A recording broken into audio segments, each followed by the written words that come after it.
Very good morning, class. In the previous lecture, we have done a very important concept in dimension analysis, that was principle of homogeneity, which says that in any expression, in any mathematical expression, two quantity can be added or subtracted only when the dimensional formula of both the quantities is same and they are individually equal to the left hand side of the formula. What was the principle of homogeneity again? If we have, let's say, quantity Q is equals to A plus B, then according to principle of homogeneity, the dimensional formula of A must be equals to dimensional formula of B,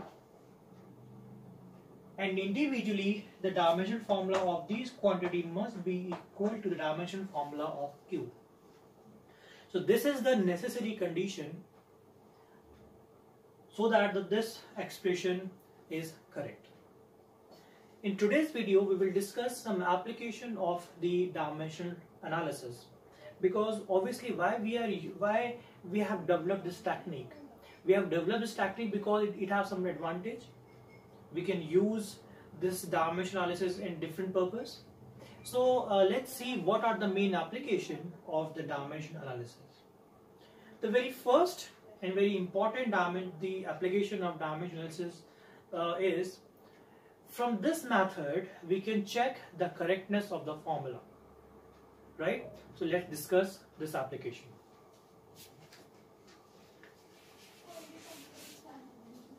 So applications.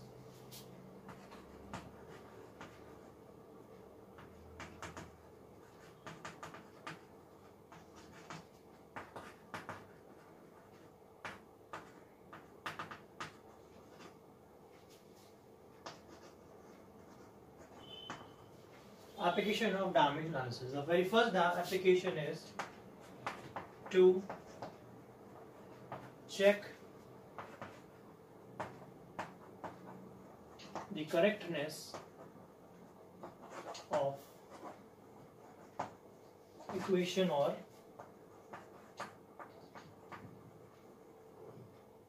formula. To check the correctness of equation or formula. That means if you have equation and you have to find that this formula is correct or not, you can find the correctness with the help of dimension analysis. Now this basically is we can say pure application of the principle of homogeneity, right? If you know how to apply the principle of homogeneity, you can find the correctness of the formula. Let's have an example. Let's take the example from the book. We have to check that is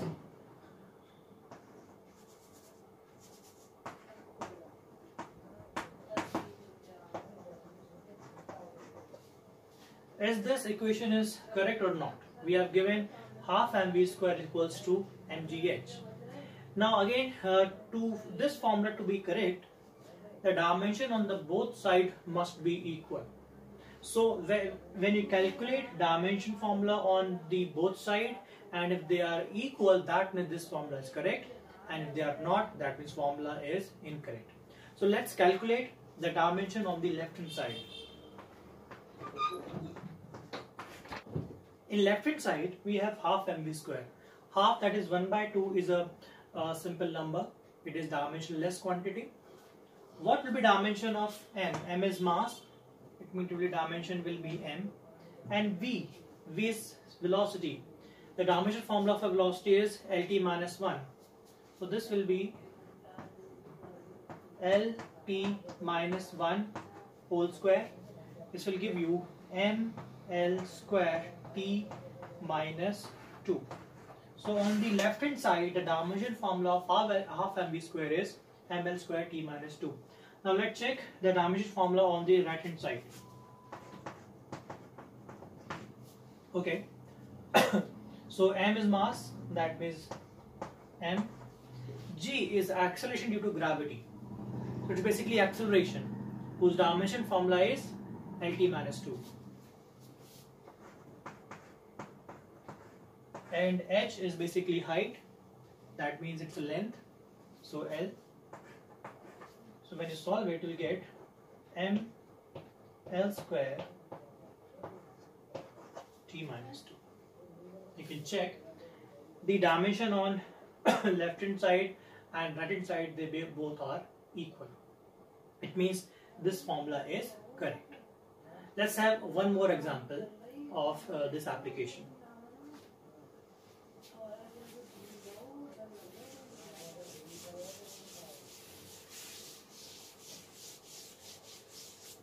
We have to check the formula. Let's say t equals to 2 pi under root L by G.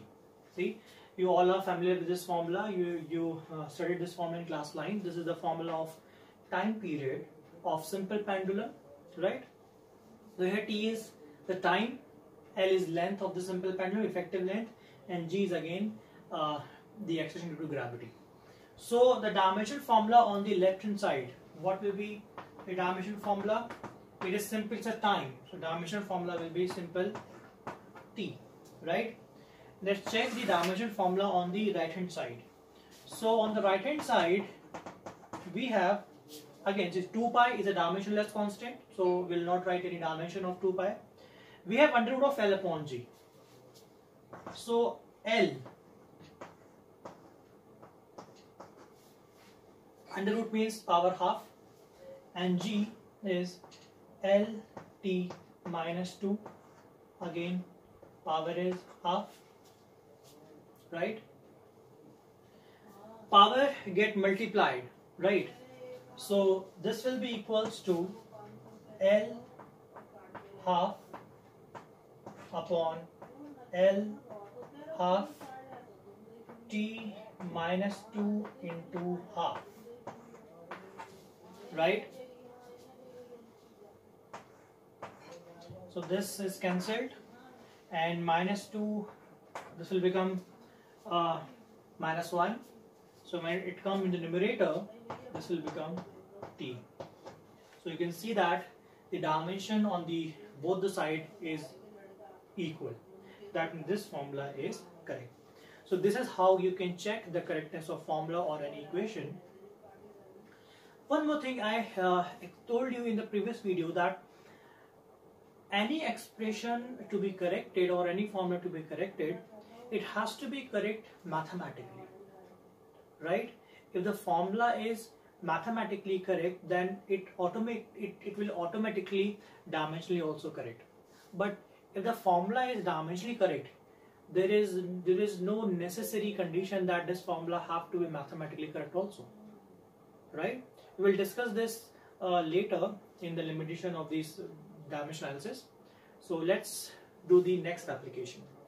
In this application, we'll find to establish the relation among various physical quantities, and this is, we can say, a most important application of the dimensional analysis. By this application, you can make a formula, right?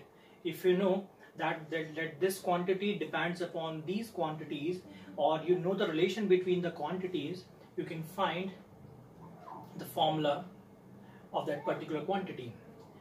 To understand this application, let's have one example, right? Let's say the time period of simple pendulum depends upon the mass of the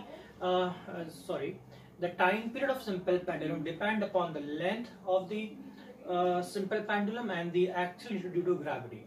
Suppose you don't know the formula T equals to 2 pi root L upon G, but just you know how to solve the dimensional analysis. So just by knowing the concept of dimension analysis, you can establish the relation between the time period T and the length and G.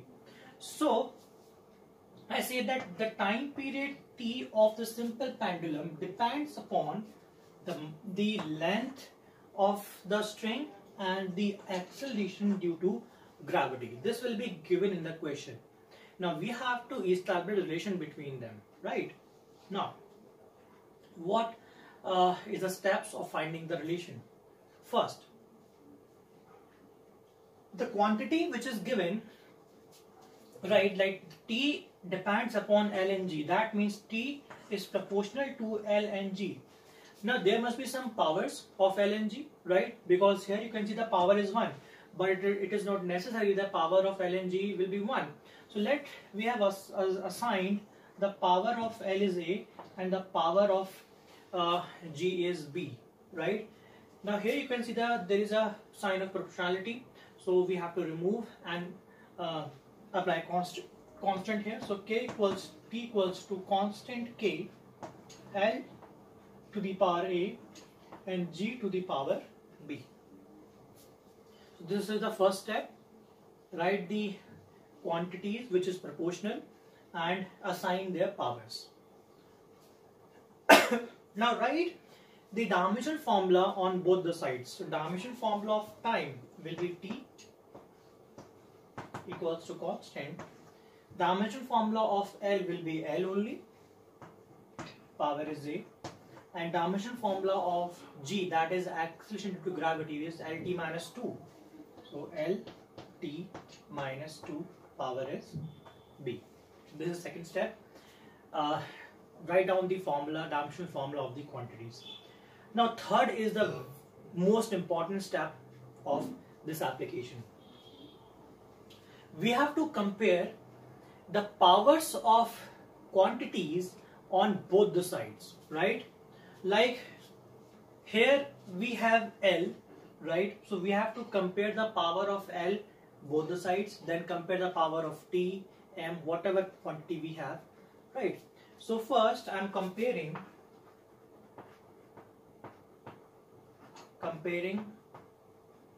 powers of L, right?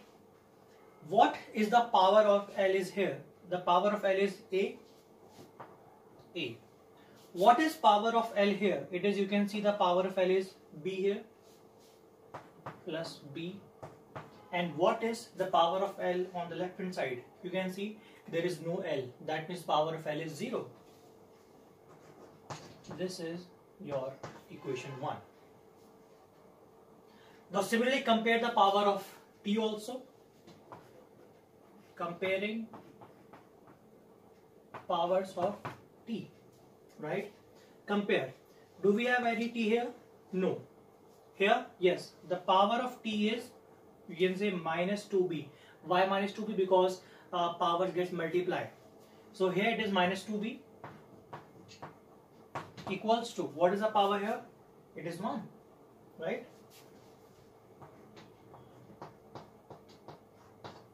So on comparing, we get two relations between A and B, and we know that if we have two unknown quantities and we have two equations, we can find the value of A and B, right? So find out from equation number 2, you can see that B will be minus 1 by 2.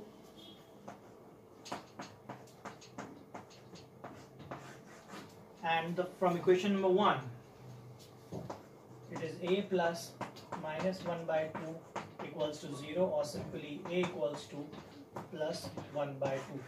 So by solving the equation, we find the value of these A and B. So now we have the values of A and B, right? Let's say this was the equation number 1 and this is equation number 2 and equation number 3.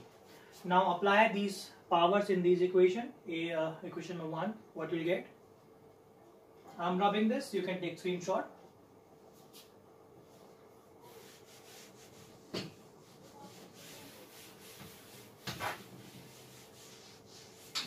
Okay, so it is T equals to K, L. A is nothing but 1 by 2 and B is minus 1 by 2. Minus, we can take it in the denominator. That means K, L to the power 1 by 2 upon G to the power 1 by 2, and 1 by 2 is nothing but under root. So you will get T equals to K under root L upon G. So you can see that there is a formula of the simple pendulum, type of simple pendulum. But you can see here the one constant is missing. From this method we can't find the value of K, that is constant. So we can, this is a limitation of this method. Yes, we can find the relation. You can see we have find the relation between the T, L and G. but we can't find the value of k here, right? So that is why we can say this method is not so efficient, because from this method we can't find the value of constant. So these are the two application of the not Gaussian. This is the application of dimension analysis. There's one more application by which you can convert the system of the units. That means you can convert from MKS to CGS, CGS to MKS, or vice versa, or some other unit as well. I will discuss that application in the next video. There are so many numerical based on these application.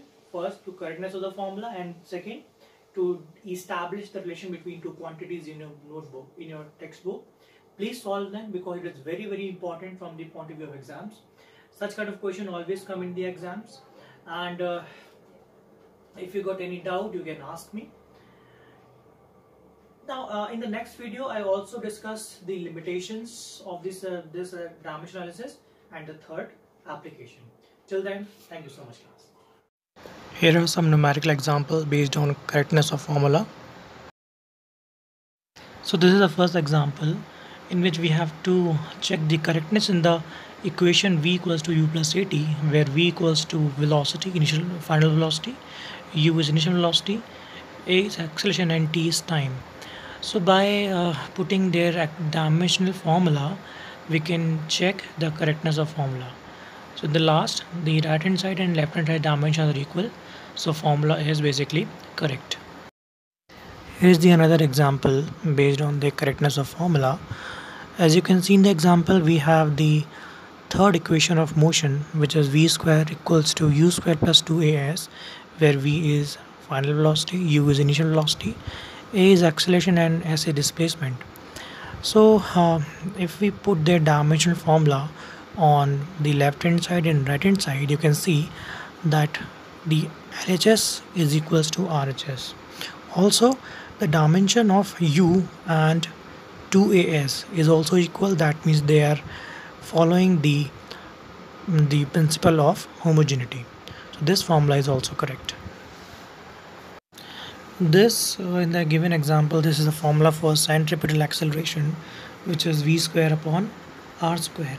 But the actual formula of centripetal acceleration is v square upon r. So when you solve it, you might get the wrong answer. It means the dimension on the left hand side and on the right hand side, they are not equal. So solve it and find is this formula or correct or not. Similarly, please solve the numerical from your book also. There are so many numerical based on the on this application. Thank you so much, class.